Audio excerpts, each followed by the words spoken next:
Hi friends, I'm Christina and I'm an avid DIYer, and in today's video I'm going to do one of my favorite things, which is hunt the thrift store for thrown away treasures and make them over. And I'm going to have a little Christmas twist in this one, so if you're getting ready for the season, I'm going to throw some Christmas stuff in here too, but all of these you can keep throughout the year as well. So let's get to thrifting.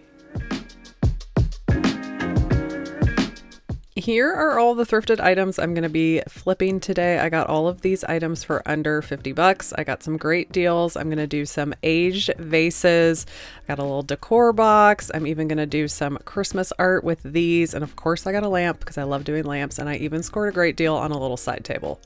I am a furniture flipper if you did not know, and so I have a lot of extra paint, and that's what I'm going to be using to transform these items today. I'm starting up by setting my Wagner medium spray shelter. This thing is super easy to set up, and I'm using this to protect my garage because I'm going to use my Wagner Flexio 3500 paint sprayer to make over a lot of these items. Today's video is sponsored by Wagner, and you can find information on how to get this set up down in the description box. I'm also going to use my Wagner turntable. This is really great for painting vases and lamps. One of my favorite things to do in these thrift flips is find really large vases and try to make them look like the aged vessels you find on Pottery Barn, like this one for $350. Glass vases you can get for pretty cheap. I got this one for $6 and it is huge. So I'm going to try to give that the look of the Pottery Barn vase that I just showed you. So I'm starting off with a tan paint. This is a chalk style paint, so it is a craft paint. You can use any type of craft paint. I like chalky style ones because it's going to mimic that ceramic terracotta look of the vases. Chalk paint is pretty thick, so I like to add a little bit of water so it will flow better in my sprayer because I'm using the fine detail nozzle that I use for furniture too. Most of my spraying is going to be in this downward motion, so I make sure that my spout is facing down. Now I'm just going to attach my nozzle to the sprayer and I'm ready to go. Before you paint any thrifted decor items, you want to make sure that they're nice and clean so your paint's going to adhere. So I'm going to clean every item off, remove stickers, and then rinse it with water. This is the only one I'm going to show you, but I'm doing it for every single item. I don't want my turntable to get covered in paint, so I always cover it up with some craft paint to protect it, and it makes cleanup really easy. This paint sprayer can spray in two directions. When your nozzle is horizontal like this, you can spray side to side and then flip it vertically to spray up and down. When I'm spraying a chalk style paint, I like to spray at a level 5 and have the flow pretty open. The reason I like using a sprayer on vases is because it gives me really good solid coverage. I only have to do one coat and it goes really fast. I chose this particular paint because I have a lot of it on hand. You can use any craft style paint, water-based, that's acrylic or mineral. Just don't use latex paint like that you use for your walls. That's not going to adhere, especially to glass, very well, so make sure you're using a craft style paint. I let this dry overnight before I added my texture. I like to use spackling to add my texture. You could also use joint compound. So I'm just getting a little bit of this out and I'm going to mix it with the same paint that I used for the vase. For this particular one, I'm going for texture, but I want it smooth, so I added a lot of water to this. Then I simply got some of that in my hands and started rubbing it all around the vase in a circular motion. Because my vase has a good base coat of paint on it, I don't have to use too much of this texture. I'm just layering it on lightly. My best advice for you when you are doing these aged vessels is let your inner perfectionist go. This is just fun to play with your hands and try to create something, so don't take it too seriously. Don't forget to do the inside of your vase at the top as well. Once I let this dry overnight, I'm coming in the next day with some Dixie dirt in the color Earth. This is basically just like rubbing dirt on here, so you could use dirt from outside as well, but this is really going to make that texture pop. I rubbed that dirt all over the vase, and then I want to go in and add some more dimension, so I grabbed a couple of earth tone browns. These are the ones that I'm using specifically, but again, you can use any type of craft paint that you have. And my process for applying these is I'm just using paper towels, getting a little bit of paint on them, and lightly rubbing over the surface. I'm just trying to highlight all these beautiful texture and lines in my vase. You can see I have this on my little turntable, and it's making it really easy to go around and follow the lines. After this dried overnight, I brought it in and staged it with some cedar stems from Target. I love this little winter look that I've done here, and this turned out really great and subtle. Let's do another aged vessel look. This time I'm going to be using this vase that has some raised detail on it, so I'm going to do a very textured look like this one. I'm using the same base that I did on my first vase, so this is my sandbar color, and I'm just going to paint this on.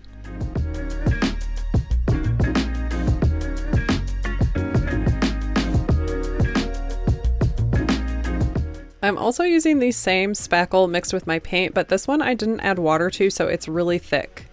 And this time I'm not going to keep my strokes smooth and wrap them around. I'm just going to get all of this spackle on here and then make a lot of texture with my hands. To get some really good texture, I just grabbed it and then pulled my hand back, and the gloves created this beautiful texture on here. I let all that spackle dry overnight, and then I'm coming in with my paper towel again in that mud puddle color, and I'm just going to stipple this all over the vase. I also used the lighter tan color too to add some more dimension. You can keep layering this up until you get the desired look that you want.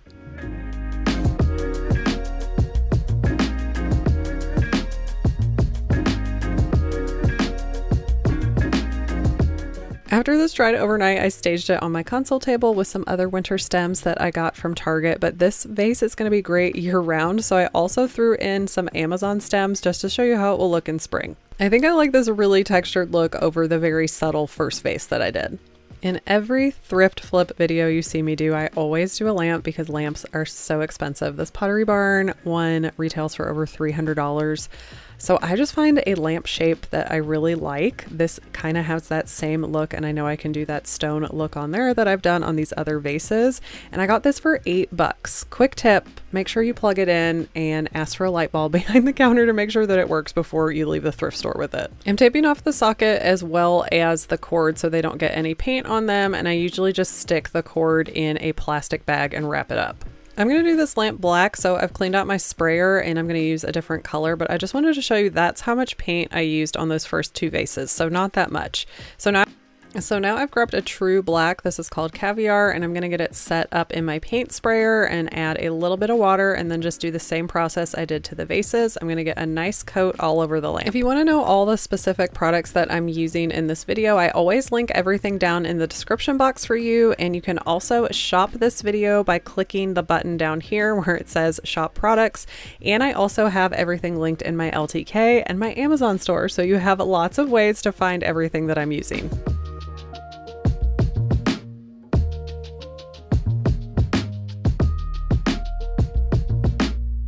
Okay, you know the drill by now. I'm going to let this dry overnight, and now I'm going to mix up my spackle with some black paint.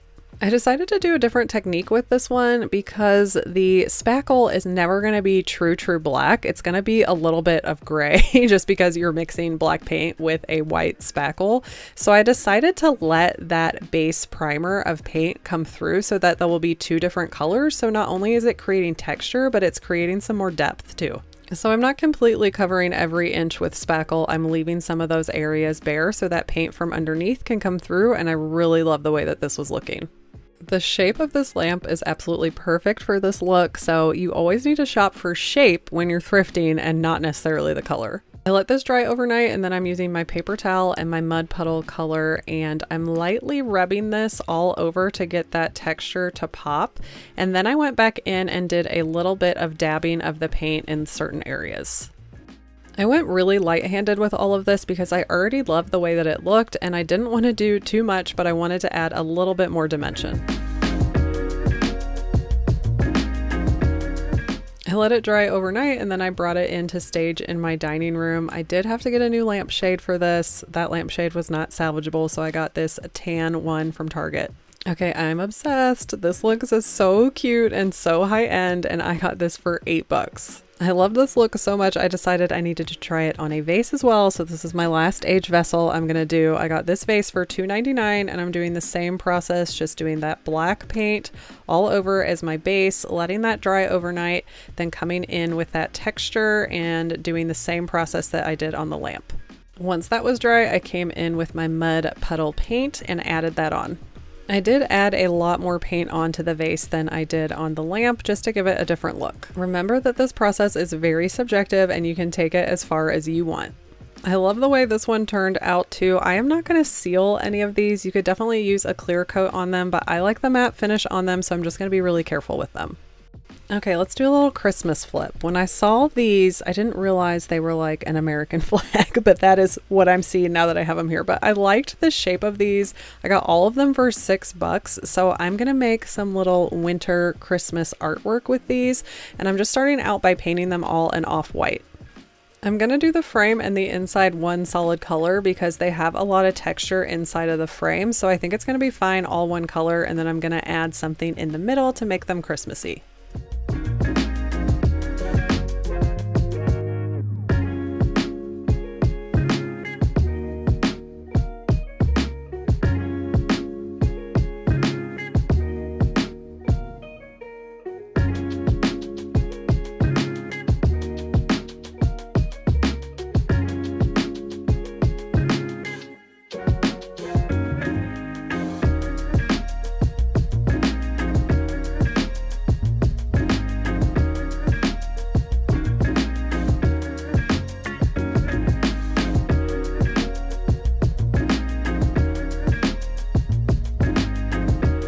I let these dry overnight, and then I'm going to use my Cricut to make some festive cutouts. I'm using a gold permanent vinyl, and I didn't use transfer tape on these because I was worried that the transfer tape was going to pull up my paint on these. So I just peeled them off by hand and attached them that way.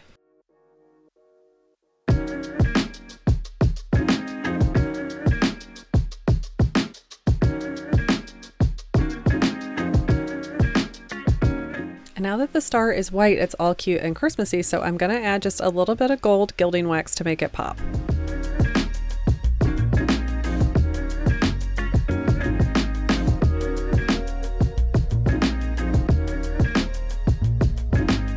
These are really fun and sweet for the holidays, and my daughter has already claimed that she wants these in her room. Her room is not safe for filming, so I just staged these on the bookshelf so you can see what they look like. And now it's time for a little mini furniture flip. I found this end table and got it for $7, which I thought was a smoking deal. And it had cane in it, so it kind of was reminiscent of this Pottery Barn table that I like. I had to start by doing a lot of repairs on the base. This thing is particle board with laminate and a wood veneer on it, so no wood furniture is being harmed with this makeover. After I did all the wood filler on here and let it dry, I just sanded it back smooth. While I had my orbital sander out, I decided to just give the whole thing a scuff sand with a 220 sandpaper to help with the adhesion of my paint. Then I used a degreaser and cleaned everything off and then rinsed it with some water. I got one of my rollers out and put some craft paper over that so I could maneuver the table in the tent. I'm going to spray it upside down first so I can hit up all the legs. I'm going to be doing a faux wood finish on here to give it a more raw, modern look like the nightstand that I showed you from Pottery Barn. So I'm doing a base coat of silk paint in the color Sandcastle. I've also done a full dresser with this technique, so if you want to see it in more detail, I'll link that video down in the description box. This paint has a built-in primer and a top coat, so it's going to dry to a really hard finish overnight.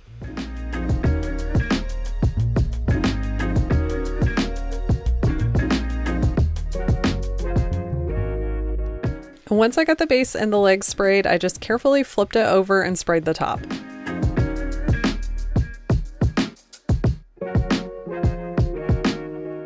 I let this dry overnight, and now I'm going to add my dark brown glaze to give it that wood grain effect.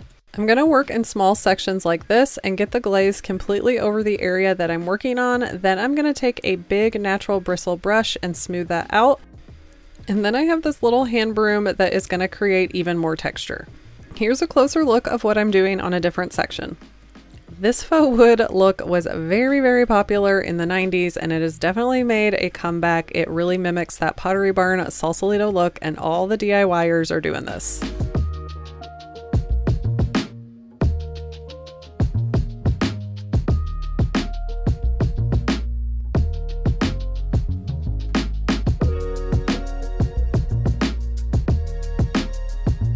This is a close-up of what it looks like after you're done. You can use any combination of beige paint and a dark brown glaze to get this look. I repeated this whole process in sections like this around the whole table.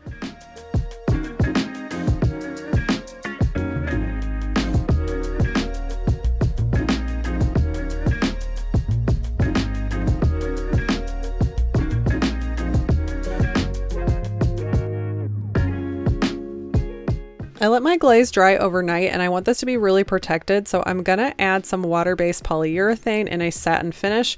When I spray top coat, I like my setting all the way down at minimum, and I keep my flow very closed. Top coats are a lot thinner than the paint, so you want to make sure that you have your settings correctly so you don't spray too much product on your table. While my paint does have a built-in top coat in it, the glaze does not, so I need to use this top coat to protect that glaze from wearing off. And also, an end table is a really high traffic item that gets used a lot by a lot of people, so adding a top coat is really going to protect this finish. You can do up to 2 to 3 coats of this top coat. I let this dry overnight, and what a difference. This looked really 1980s before, and now it looks modern and sweet, and I love the cane detailing on this. Okay, you've made it to my last flip. I found this cute little box and it reminded me of those rattan boxes that I see on Amazon that I love so much, and it was $2. So I thought this would be perfect to make over. It had a little ding in it, so I just filled that with some wood filler, let that dry, and sanded it. Then I opened up the box and it had a little glass piece in here that was held in by a frame, so I just removed that.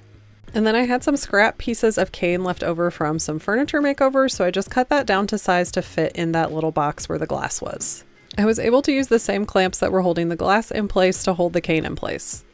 And I'm grabbing that natural colored water-based stain that I used on my vases earlier, and I'm just going to rub this all over the box. I love this natural color, and it is water-based, so it has a really easy cleanup.